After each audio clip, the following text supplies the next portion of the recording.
The morning mist still clung to the surface of the river as I sat on a moss-covered log, knowing that every successful hunt begins with the right tool.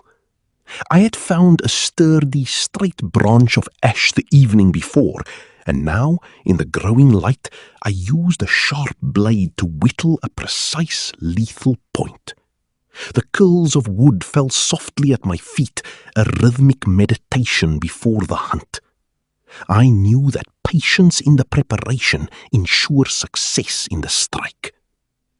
Once the spear was ready, I moved toward the bank, understanding that location is everything.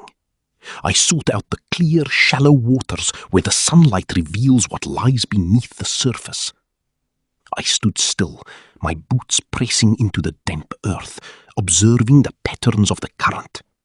I waited, my breath shallow, for that unmistakable flash of silver that signals a target. When the movement finally came, I stepped into the water, mindful that silence is my greatest ally. I moved with the deliberate grace of a predator, keeping my profile low and my shadow cast away from the water's edge.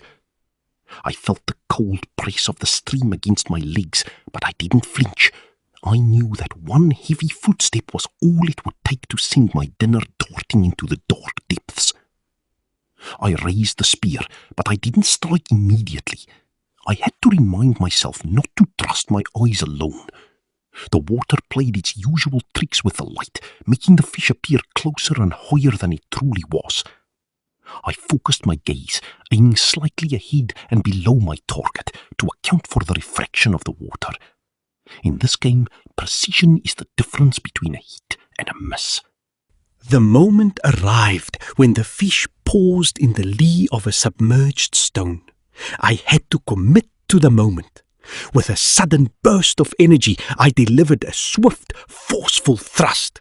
Speed and power worked in perfect harmony to overcome the resistance of the water, the wooden shaft vibrating as it broke the surface and found its mark. As the splashing subsided, I felt the weight on the end of the spear.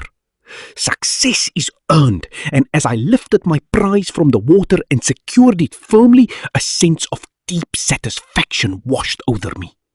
I stood there for a moment in the quiet of the forest, respecting the river and the life it provides, knowing that I had mastered one of the oldest survival skills known to man.